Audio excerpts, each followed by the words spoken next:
Thistle again. Low ball in for McDonald. Plays it for Bannigan. Curls it! Stuart Bannigan! What a big angle! Look at that weighted layoff from Scott McDonald. That first touch opened up the captain Bannigan. And welcome to the first Bishopbriggs PE department pupil and former pupil interview. Firstly, we hope you're all well and you're able to stay safe during the lockdown. Today we're joined by former pupil Stuart Bannigan. Hello, Stuart. Hello, how you doing? Hello. Yep, good. And we're also joined by two Bishopbriggs PE department stalwarts, Mr. McHugh. Hello, Mr. McHugh. Morning. And Mr. Johnson. Hello, Mr. Hello, Johnson. how are we? Fancy giving our pupils a wee look at the lockdown haircut there? Oh, it's horrendous. Superb. So, on to today's main topic, Stuart. If you'd like to introduce yourself and tell us a wee bit about yourself, please. I'm Stuart Bannigan. I used to go to Bishopbriggs Academy, of course. I play with Partick Thistle professionally. So just the basics, really. Excellent. So, Stuart, if you could give us a wee kind of overview of your kind of early memories of football, things like boys' club, kind of being scouted, then obviously going to the kind of pro youth setup as it was in those days, and then your kind of transition into the professional setup. Yeah, I started off probably about 8 years old going to Rosville, the local club in Bishopbriggs. I remember going there, and it's your first sort of taste of being in a group with boys you don't really know, because quite a lot of the boys I played with didn't go to primary school with me, so that's a transition you need to get used to. So I remember going there. I wasn't at Rosville for long. I was only there for about a year or so, and then ended up getting picked up by Hearts. I was only there again for a year or so, and then ended up going to Celtic for 4 or 5 years, which was fantastic for me. Was that at the time, Stuart? Sorry, was that at the time when Celtic were training at Barrowfield? Yeah, Barrowfield. Yeah. We trained down in Barrowfield it was three nights a week and a game on a Sunday. How did that come about? Was it just for playing against? Yeah, I just get picked up. I remember I was at Hearts for about half a season, maybe a season at max, and they must have spotted me during playing. I don't really know, how they really spotted these players. We were so young at the time. I think I was only 9 years old, 10 years old at the time, but they must have saw something in me to bring me in. I remember going in being delighted because I was a Celtic fan when I was a boy, so that sort of gives you a draw. Now we're talking. That gives you a draw to go in, and I was delighted with it. But the things you don't realise how lucky you were to get to do some of the things we got to do. We got to travel all over Europe, been out in Qatar with them as well. It was absolutely fantastic, some of the stuff we got to do, and the teams we got to play against as well. Played against Barcelona, Man United, teams like that, which is fantastic memories looking back. Yeah.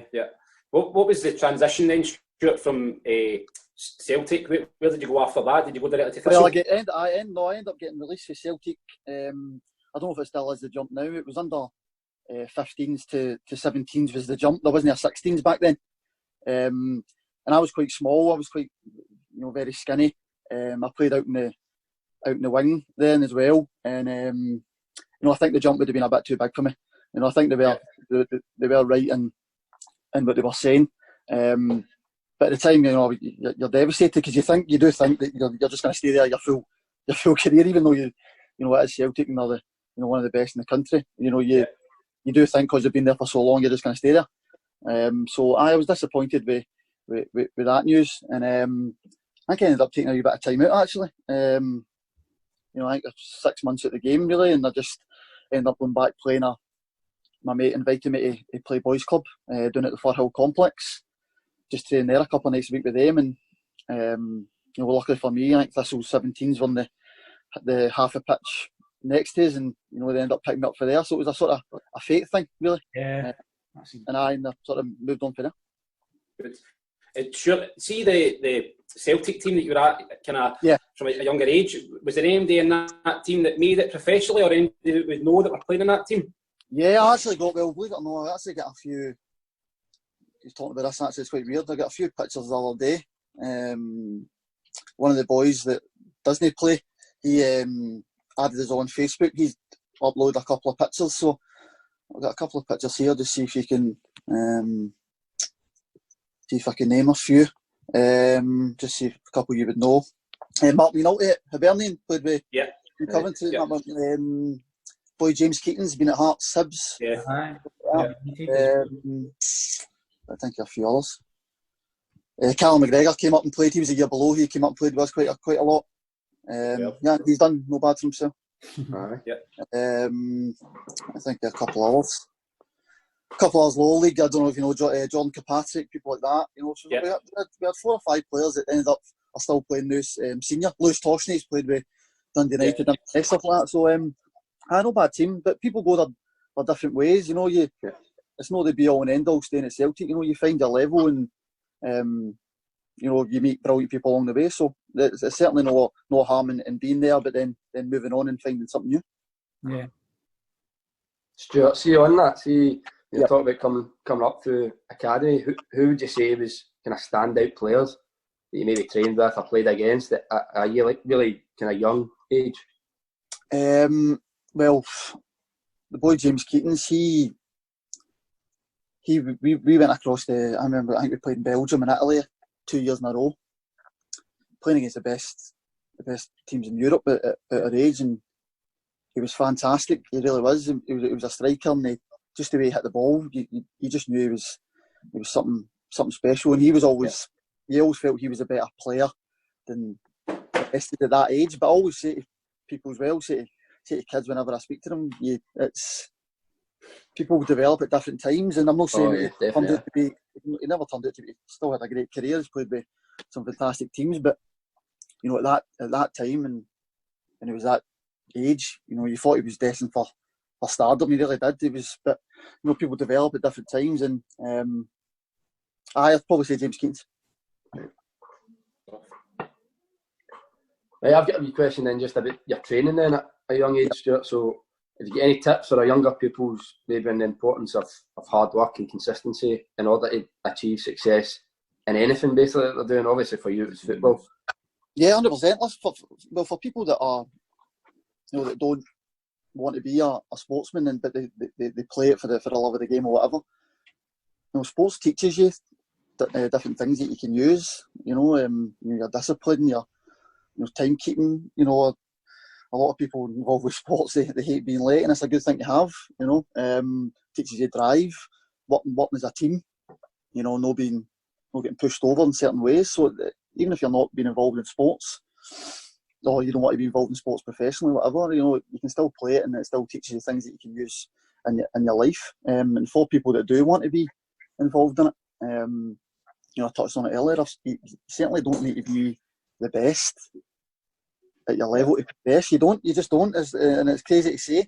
I've seen boys that are so talented when they're 13, 14, 15, and they don't progress through different things. But you see boys that, you know, put their head down and work hard, that end up progressing and doing really well for themselves. You know, they listen in. They're a good teammate. So I'd say, you know, keep yourself grounded and working hard is one thing. And another thing as well, you need to deal with criticism if you want to be a sportsman. You know, you need to deal, especially now with the way the phones are. You're seeing things on Twitter being said about yourself and stuff. You need to deal with the downs as well as the good times, and you'll get them. You'll 100% get the tough times, because you know everybody does, and it's how you deal with those tough times, how you move on from it. You know. Yeah. Stuart, would you say, see, just going back to that kind of age of 16 and 17, would you say it was pretty intense coming through, and that maybe turns off a lot of boys? So when they do get released, that's where they kind of go the other way. Yeah, definitely. It's because they've not got that resilience, they've not got that sort of bounce back ability to say, well, do you know what, maybe it wasn't for me this time, but I'll go and do it this time. Yep, they've probably had an easy upbringing. You know, well, in terms of, say you've been at a club, Celtic, Rangers, Hearts, Hibs, Aberdeen, whatever, Dundee United. You're playing there every week, you've got the best of everything. Mm-hmm. You get to an important age at 15, 16, you think this is my time. Yeah. And then you don't get a contract. And then you think, wow, this is it. But you need to try and get it in your mind that they clubs aren't the be all and end all. Yeah. No, you can go somewhere else and you can work your way back up. You've seen it before. You can find your level. You might have just not been ready then, but then you might develop in a few years' time. Yeah. So, you need to take these things. Listen, that's somebody's opinion on you. You respect that opinion and you move on. Yeah. Right, so I've got another question then about your first. So when you signed your first professional contract, so what age were you when you signed your first professional contract, and how did it feel? I would have been 16. I would have been 16 at the time. I was, I stayed on for 5th year in school. Yeah. I think we knew probably halfway through that season that Thistle were going to. I think they were offering out 6 full-time contracts to boys. So you knew you had to be sort of one of the best in the team to get that.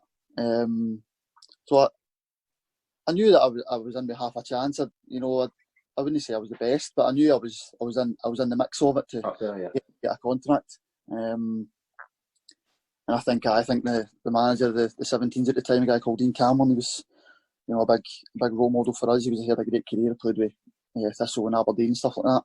I think he phoned my mum and dad towards the end of the year and said that I was one of them that got the deal. So I was delighted with that. And then you step into the world of full time and you don't know, you're into a whole new world filled with grown men who teach you things that you need to adapt fast. Did you find that a bit of a challenge then, just going up, but just that? Just in terms of the probably the physical side of things. You're training so differently. It's not just a couple of nights a week and a game on a Sunday. It's every day. Yeah. And the pre-season you go into as well, it's it's really difficult when you're put in with the first team as well, because we only had, I think it was in our YTS team, there was only 10 years full time, so it's not as if we could really train together. So we were in with the first team during pre-season. And it's a sort of sink or swim sort of idea. You had to adapt quick. Adapt quick to it. So it's difficult. It really is, but it's it ended up making you. And the times at YTS were some of the best times ever. I've met some of the pals that I'm still speaking to now, and fantastic times. What stage were Thistle at that time, Stuart? Because they've always kind of predominantly been kind of lower end of the Premiership, or kind of top of it. Obviously, this season's a bit different. What stage were they at the time? Were they in the Premier League or in the Championship? No, they were in the. It was called the First Division at the time. So basically the Championship now. But I think they were sort of a mid-table side, pushing towards sort of top 2 or 3. With a couple of cracking players, Mark Roberts, Simon Donnelly, people like that. Gary Harkins. So they were a team that were pushing for it, but at the time, truthfully, when you go in full time, you feel like you're a million miles away from even being involved with it. The players, just because you look at them and they're so much bigger than you. They've got the confidence. They've been first team players for a while, and you feel that you're so far away from even being involved in that. So you just need to keep your head down and really crack on with it, and hopefully you get a wee bit of luck as well along the way that gets you in. How long sort of did it? I've done my research here, right? So I'm going to test you, right? But I've got it here that you made your debut in 2010. Yep. Right, Scottish Challenge Cup against Clyde. Yep. Right. How long, was it before you actually got your opportunity? What do you mean, sorry? So, when you made your debut, you obviously signed originally. How long was it before you actually made your full debut? Oh, right, okay. That would have been a year and a month or something. So I signed in the summer. I signed in the summer of 2009. Uh-huh. So that full 2009-10 season, I wasn't good enough at the time. Too young, too small to even be involved in sort of men's football at the time. And then the next year, I got a chance early on and made my debut. Yeah. And I always remember as well. I played. I came on. I made my debut. I came on and I done all right. And then the next week, I think I started a game, which was a thing for a youth player at the time. Didn't really happen often. So when you started, you were over the moon. I think I had a no bad game again. I think I played about 70 minutes. came off. And then the next game, I had a nightmare. I had an absolute nightmare. And I just remember thinking, I'm at my depth here. At my depth. Just, it was too fast for me. It was too quick. But I was only 17 at the time, so it's understandable. And so I started. I think I came on, started 2 games, and then the next week I wasn't even in the squad. And that's just the things that you need to deal with as a young player. You're not going to have it all your own way. You need to deal with the setbacks. Some kids would have maybe taken that personally. However, I went from starting to not even being in the 16-man squad.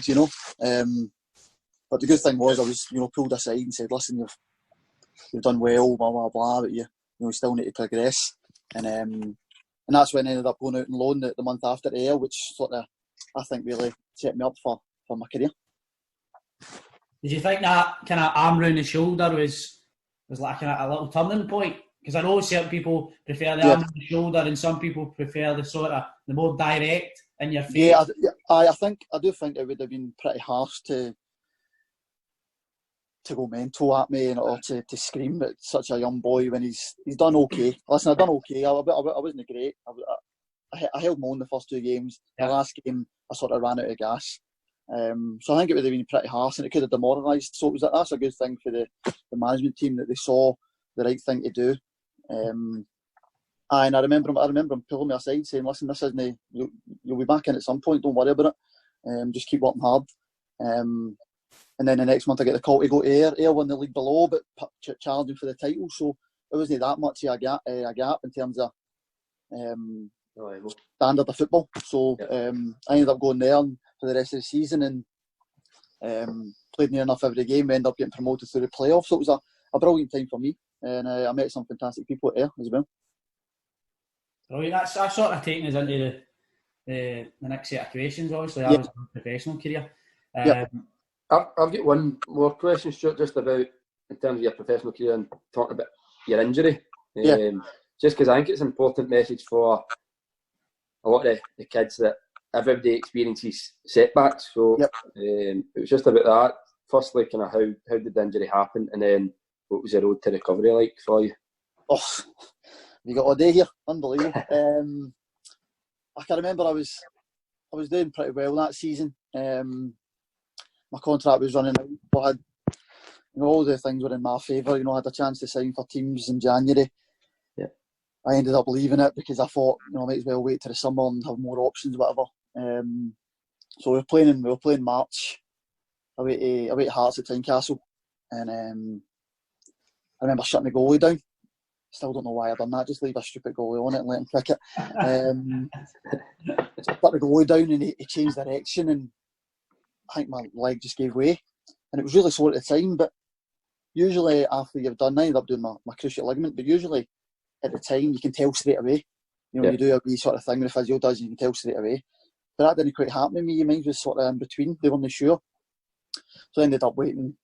I never played again. So from March to the end of the season, I never played again.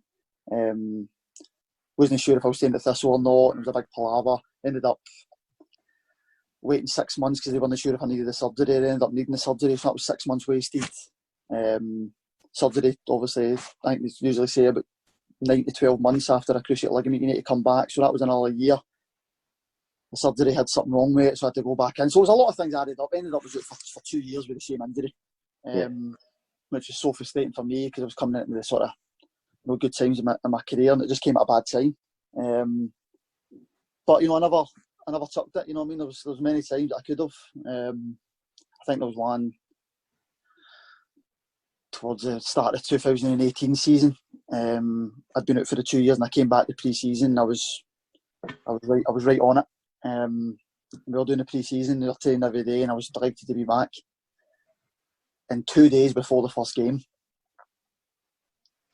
I'd done every training session, everything. 2 days before the first game, I was chasing a ball in training. The last 5 minutes of training, right? The last 5 minutes, and my knee gave way again, the same knee. And I was like, "You're joking." Luckily it wasn't a bad injury. I was out for I think 3 or 4 weeks, but it was the same knee. Right. Yeah. But after that training session, I genuinely thought that was me. Because if it was done again, that would have been me out for three years, whatever. and I was done. So that's how close it is. You know what I mean? How close it was to really being over. So I remember after that training, I was devastated. I thought that was it. But you know, I kept fighting back, and you know, touch wood for me. That's me been playing now for a year and a half, 2 years straight. You know, no problems. So I'm delighted to be back, and it's, you know, it just shows that you need to keep going and never really quit.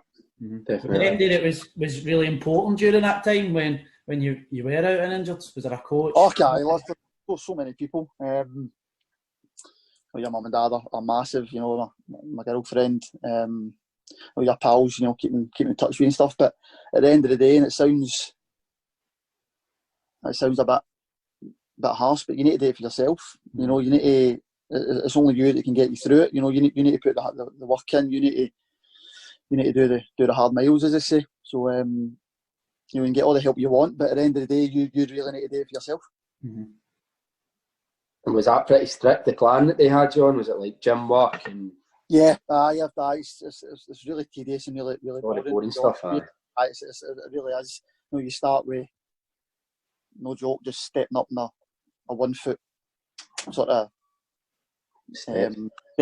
Basically, just stepping up there, stepping down, stepping up, stepping down.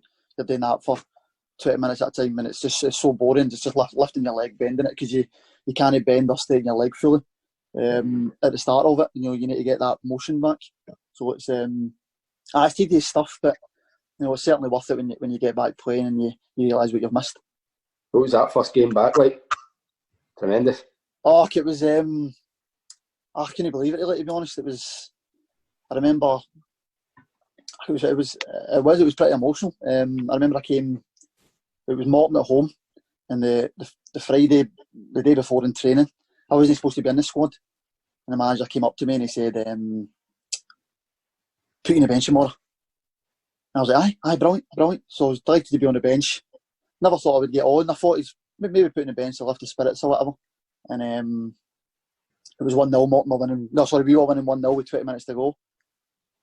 And he shouted at me and brought me on, and you know, the ovation I got when I came on, everybody was delighted to see me back, and you know, every pass was cheered like a goal, and I'm not exaggerating here. It was unbelievable, and that sort of lifted my spirits for there, and I sort of gradually get back into playing every week. So the first game back was brilliant. Brilliant. You obviously you had some time with Scotland under-21s, made a couple of appearances there. Yep. How was that? Did you feel there was any difference going from an international level? Yeah, 100% different. Yep, no doubt about it. We were going for the league at the time at Thistle. We were going for the first division. It's quite rare that you know, people in the lower leagues play for the 21s. It was quite rare at the time. But me and Stephen O'Donnell, well, at Thistle at the time, we were doing pretty well. So the both of us get called up. First game was away at Greece in a friendly, and I'm just happy to even be called up. I didn't think it would ever happen to me. I'd never played for Scotland at any other level. And I get called up at 21s was brilliant. But it's certainly quicker, no doubt about it, the standard. You know, Greece, you know, no offence to them, they're not a brilliant nation, you know what I mean? But at that time, they must have been around about the Euros, was it? No, was that after the Euros? Or had been on the back? Euros. What Euros? I think they won the Euros 2006. 2000. No, they won the Euros 2004. This was about 2012, 13. So I a good bit away. So they, but still, as I say to people who know, even looking at all these, you know, teams on the continent or whatever, they've got good players. You know, you don't realise, you know, they're teaching these boys really well. And I just remember, you know, the Greeks being, you know, really, really physical, and you know, that extra second that you sometimes get here, you don't get that there. You know, they're shutting you down, they're closing the ball down, stuff like that. So it's certainly an up level. So then I ended up playing. I played 3 games in total for the 21s, but I'd played, you know, my best. Well, not my best, the worst, but turned out to be the best experience. I played against England 21s, and the team they had that day, honestly, is absolutely ridiculous. And I think it was Butland in goals, John Stones at the back. Midfield was Shelvey, Barkley, Raheem Sterling, Redmond. Barclay would have just been running about. He'd have just been doing his 5k, just like Oh, that. I know, unbelievable. 5k time. If you can do that 5k, it's incredible. Somebody's 5k. Yeah, these two are saying they get 18 minutes, these two. Oh, unbelievable. You can tell that Mr. McHugh's a good loser, can't you? Stuart? But what a team they had. And, you know, they boys have went on to superstardom. You know, it was an unbelievable 21s team. And we were just out of depth. But it was a great experience to play. We played down at Bramall Lane, down in Sheffield. And Brilliant. it was great to even be playing in that. And I started the game and I think I played about 70 minutes or something and came off. So I'm delighted to even be involved. Was that still a wee bit of... Sorry, there was still a wee bit of edge to that game as well, even though it was 21s. Definitely, 100%. You don't want to go down and get beat in any game. But they just were. They were just better. I mean, like, you can't. You know, these boys are out there. Sterling's one of the best wingers in the world. Harry Kane, England captain. Yeah. Shelvey and Barclay are the big boys as well. You don't realise how big they are, how tall they are, strong, quick, skillful. But I remember the first half. First half, we were only, I think we were 2-0 down. The first goal wasn't even a great goal. I think the keeper kicked it long. Connor Wickham was playing as well up front. Big, he's about 6'5". Yeah. I think he just flicked one down with his head and they scored. So I remember the first half thinking, this isn't actually that big a difference, because I was getting on the ball at times, keeping the ball simple. I wasn't having a great game, but I wasn't out my depth. Yeah. The second half, they just turned the screw and it was a different level, and you're like, wow, really impressive stuff for them. And that was my last game for the 21s. I think they probably saw I wasn't good enough and no picked again. Was that a particularly proud moment, Stuart, for you and your family? Aye, because as I said, I never thought I would ever get it. Yeah. I'd never been called for the 16s, 17s, 18s, 19s, nothing like that. Never in with a sniff it, never at all. And to get 3 is, delighted with that. Yeah. Good. Now, obviously, you're a former pupil of Bishopbriggs Academy. I've got one more question to ask. All right. Just slow yourself down. You've only got 5 minutes here. That's all right. Right, so that last question, obviously, you've touched on a couple of things through that last wee bit. So your debut in the Challenge Cup, your full debut, you then won the league, scored your first goal against Hamilton, played for Scotland. But what's been your best career highlight from your professional level? Is there anything that stands out as up there as a... I probably not even just a particular highlight. Winning the league was unbelievable, because we've done it with a group of boys that I'm still really, close pals with, and we're a tight-knit group. But I think just going up in the Premiership and proving that I can play there, not a problem, is probably a highlight, to be honest. I think it's, it was a step up, don't get me wrong, but, I seem to take to it really well, and I think playing, 100 games in the Premiership and doing it with, without a problem really has probably been the highlight, aye. Right, Mr. Elvis, now you can ask Super. You're right, Mr. McHugh, if I go now, aye? Is that right? Can I get a shot now? Now, obviously, Stuart, you're a former pupil of Bishopbriggs High, and then obviously the Academy. And at that particular time, there's quite a lot of football players coming through that are obviously involved and have been involved at some professional level. Yeah. Have you got any particular memories of Bishopbriggs High and then the Academy? Just in terms of, you don't realise how good the school days really are. You honestly don't. Absolutely brilliant times. You're going in every day with your pals, and you're learning different things. You're coming together as a group as well. So I just remember as well, it was the sort of time where the new school was going to get put in, and I never quite made up to the new school. I was in the last year of the old school, so I missed all the new stuff. But I just remember it being great times, and you don't realise what you've got really until it's gone really, and you're looking back thinking, I'd wish I'd enjoyed it a wee bit more. Yeah. Now, obviously, Mr. Molesdale came in when the two schools amalgamated to become the head teacher of the new Bishopbriggs Academy. Yep. Have you got any funny stories or any memories of Mr. Molesdale? I've got one. There's Superb. we ended up winning the Scottish Cup, the seniors, And then I think the team maybe 3 or 4 years younger, maybe 3 years younger, won it. They won it a couple of years later. So we'd left school at the time. I think it was the new pitch in the high school just get put up, and it was the first game on that new pitch. They wanted my team versus that team in a game. Brilliant. Right? So we're coming up, we're not being arrogant or anything. We're saying, listen, we've had boys that are still playing senior. This is going to be a doing. We're going to give this team an absolute doing. But I think Mr. Mulsdale took that team, that younger team, so he was really protective over them, right? Yeah. So I remember saying to him before the game, turned up at the part, and I'm like, you're getting a doing here, you know that, didn't you? And he's, no chance, they're better than you, blah, blah, blah. I'm like, I'm telling you right now, this is a doing. Needless to say, no joke, we're about 4-0 up after about 17 minutes. It's an absolute doing. And I remember I'm playing the game, and I play the game quite competitively, so I'm shouting, swearing, whatever, blah, blah, blah. And he took me off because I was swearing. And I remember after the game, he's laughing, what are you doing, blah, blah, blah. And I said, I told you we'd win. And that's just a wee memory I always have with him, just to, he took it really well, and we had a laugh about it, but he took his football teams really, really seriously, and he's done a great job at it. Yeah. Brilliant. So I think you touched on that there, Stuart, the next question. So you had a lot of success with the school football teams. So is there any particular highlights in there in terms of the school football team? We won a few Glasgow Cups, but the highlights, no doubt, the Scottish Cup and with the seniors. What a team we had when you really look back at it. Boys that are still playing senior, played a couple of 100 games senior, a lot of boys still playing junior.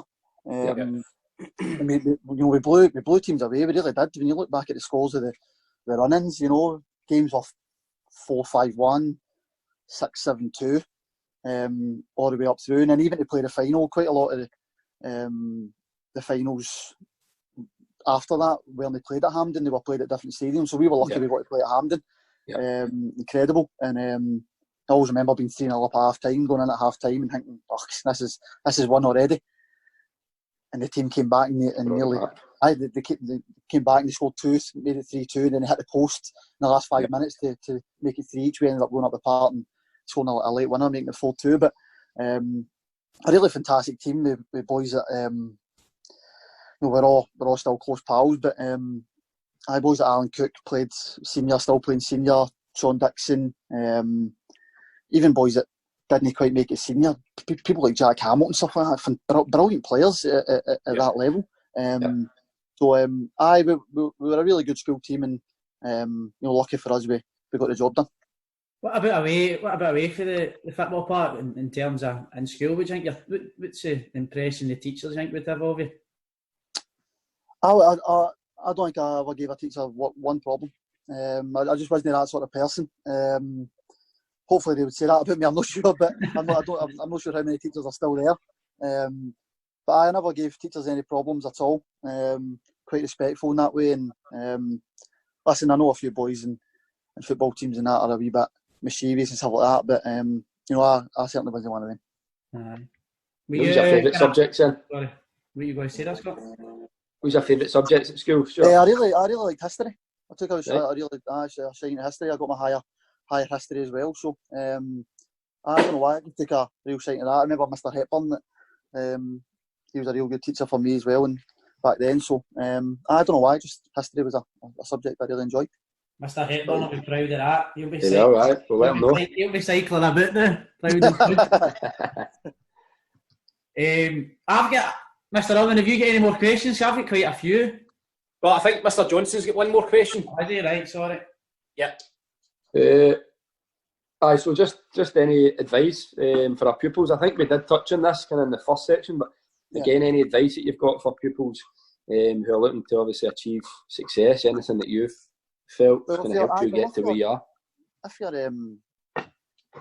you're wanting to stay in sports, there's no reason why you shouldn't still do your studies and your education. You might as well have it as a backup. There's no doubt about that. There's no point in just going all out for it. You see boys leave at the end of fourth year with nothing, and it could be difficult for them. So I ended up, I think I got my higher English and higher history.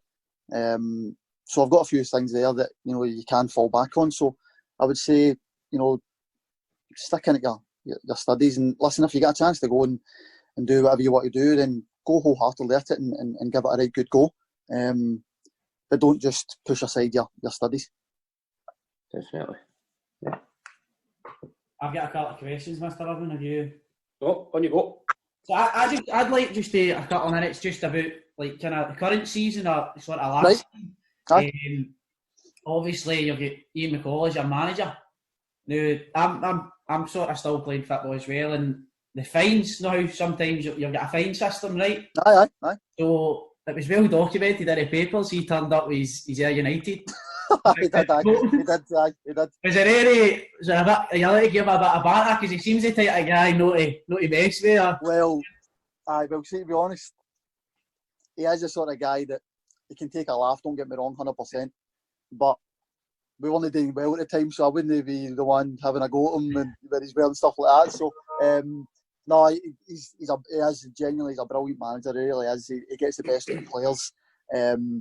But that was a laugh that day when he turned up in his Ayr gear. It really was. It was funny. So I think the next day, Thistle had been tagged and stuff that he was in Ayr gear. So they quickly changed his trousers and put a Thistle badge on it for him. So no, it was that was a laugh. We had a wee laugh with the players, but we would never say it to his face. Brilliant. See, another thing as well. Obviously, one of my favourite ever Celtic players. Loads of memories, right? Kenny Miller. Right. Yep. Right. He's obviously. Would you model him as a model pro? Oh, honestly, you don't Is realise it he's like a football part, runs about like a headless chicken? Is he like that on the training part as much as a football? Oh, 100%.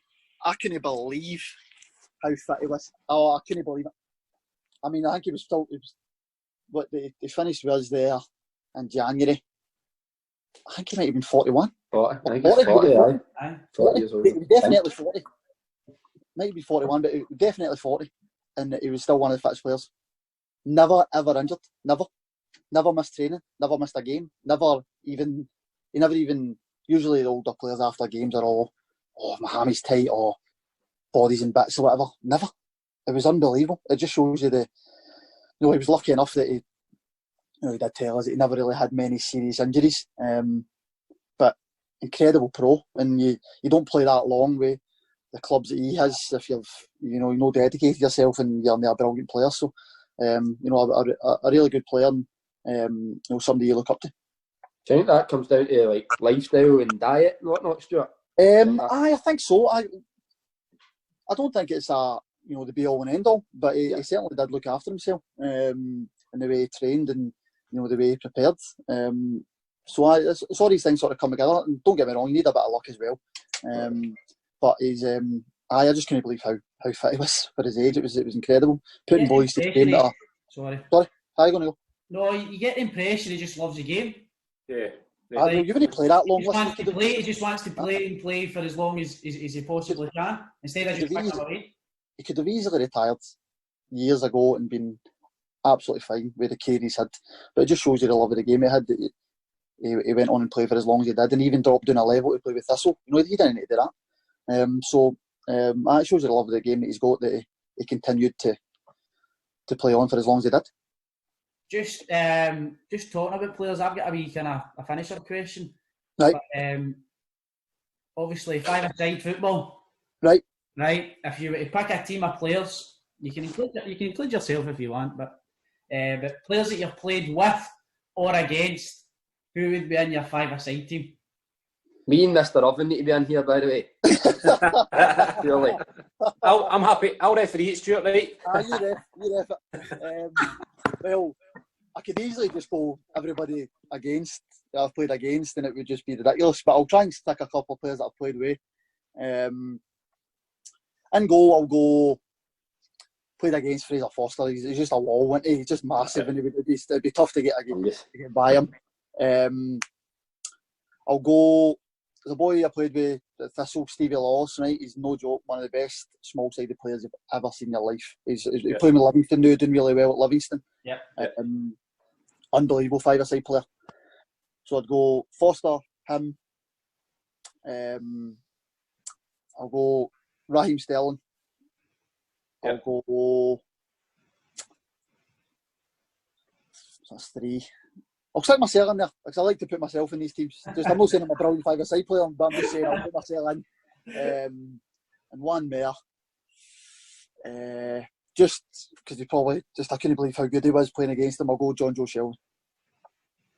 You're not playing it's just playing Raheem Sterling up front. Well, five-a-sides isn't really positions, is it? It's more today we just sort of just play anywhere. Everybody mucking in and doing every job. I think that team would be tough to beat. Win a few tournaments up Carl League anyway. Up for yourself. That's me. I'm all questioned it. Unbelievable for you, by the way. Some of them are brilliant. Okay, so thanks very much, Stuart, for taking your time out. Hold on. Right, I've got another last question, right? Right, go on. You're obviously towards the twilight of your career, or coming towards it. Need disrespect, right? I'm still 27, so that's like. What's your plans like? What's your plan sort of once your professional career is finished? Well, I don't know. I'd hope to. I think I'd take a shine to trying to help the youth kids. A lot of people want to go into coaching and stuff like that. I'm not sure that I would want to do it in terms of the senior level. But I think I'd like to maybe do it at a youth level, maybe a under 17s or 19 sort of level, and really help the kids sort of push through into the sort of full time and senior game. So I think I'd like to go into that. My whole focus has been on these past few years getting back playing and getting back fit. But once I've sort of get back into that, then I'll try and take the next step and maybe do my coaching stuff in the next couple of years or so. Yeah. No fancy the refereeing, Stuart, no? No joke, right? I genuinely would. I think I'd be an alright referee, but is it no? Do you not need to date at a younger age? Because you played the game. You don't need to date at a younger age? No. I think perfect. What age can you referee till?